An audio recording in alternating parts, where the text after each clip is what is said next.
खरं खरं सांगा, तुमच्यामधून कोणकोणाला असा जेवलाच्या ठेचा आवडतो?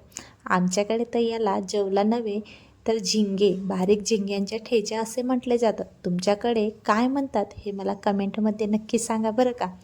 बघा, आता आपण मस्त असे जेवल्यांच्या ठेचा बनवणार आहोत, तर व्हिडिओ स्किप न करता पूर्ण पहा, जेणेकरून तुम्हाला जेवलाच्या ठेचा आमच्याकडे कसा बनवला जातात हे कळेल.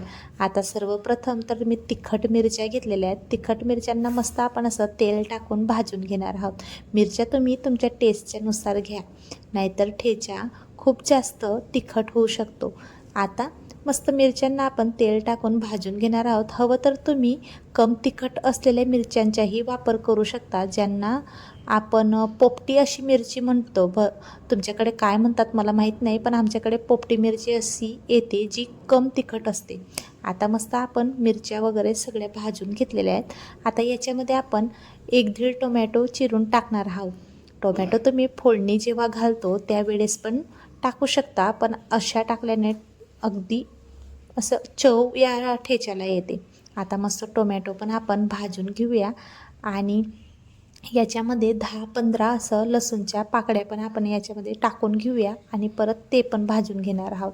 मस्त असा ठेचा जर टोमॅटो आणि लसूणच्या पाकळ्या भाजून जर झाल्यात तर खूप छान असा या ठेच्याला चव येते. म्हणून आवर्जून तुम्ही असं मिरची भाजत असताना टोमॅटो आणि लसूण टाकून द्या. आता चला मग आपण हा ठेच्याच्या मिरच्या ज्या आहेत त्या मस्त आणि टोमॅटो वगैरे सगळं मस्त आपण भाजून घेऊया.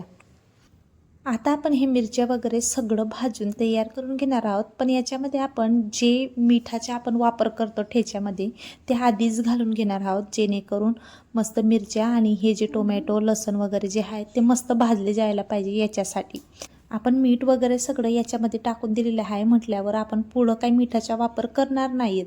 आता मिरची आणि जे टोमॅटो वगैरे आहेत हे मस्त भाजून आपले आता तयार झालेले आहेत. आता हवं तर तुम्ही मिक्सरमध्ये पण हा ठेचा ओबडधोबड दळू शकता, पण खलबत्त्यामध्ये ठेचल्यानंतर ठेच्याला जो ठेच्याचा चव आहे तो येतो.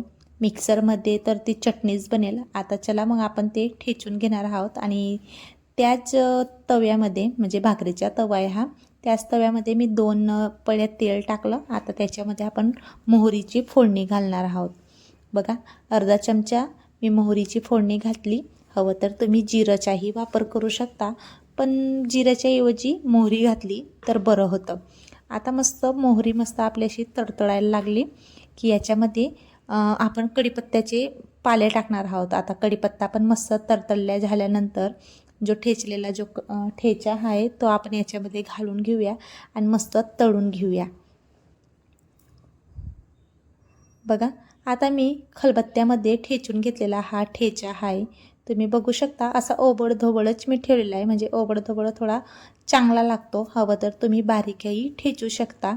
आणि हा ठेचा मस्त असं तळून झाल्यावरती जे आपण झिंगे असतात, म्हणजे आमच्याकडे तर झिंगेच म्हटले जातात, तुमच्याकडे जेवले किंवा इतर दुसरं काहीतरी नाव बोललं जात असेल तर ते मला कमेंटमध्ये सांगा. आता मी थोड्याच प्रमाणात बनवते म्हटल्यावर मी 1 प्लेट घेतली, म्हणजे छोटी प्लेट असते बघा, छोटी प्लेट मी झिंग्यांची घेतलेली, म्हणजे जेवलाची घेतलेली. आता ते टाकून मस्त आपण खरपूस होईपर्यंत तळून घेणार आहोत.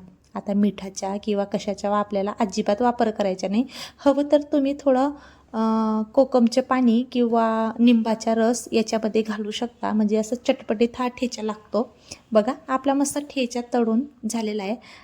हा ठेचा तांदळाची भाकर, ज्वारीची भाकर किंवा बाजरीच्या भाकरसोबत खूप छान, म्हणजे चविष्ट हा ठेचा लागतो. बघू शकता, एकदम छान आपला ठेचा बनून तयार झालेला आहे. ठेचा म्हणा किंवा जेवलाची चटणी म्हणा, खूप छान अशी बनून तयार होते. सगळ्यात शेवटी आपण कोथिंबीरचा वापर करणार आहोत. कोथिंबीर हवं तर तुम्ही जेव्हा आपण मिरच्या वगैरे भाजतो तेव्हाही तुम्ही भाजू शकता, पण जो क्रंचीपणा किंवा जो फ्लेवर आहे तो कोथिंबीरचा येत नाही. अशी छान ही कोथिंबीर लागते या जेवल्याच्या ठेच्यामध्ये. आता मस्त आपला हा जेवल्याचा ठेचा बनून तयार झालेला आहे.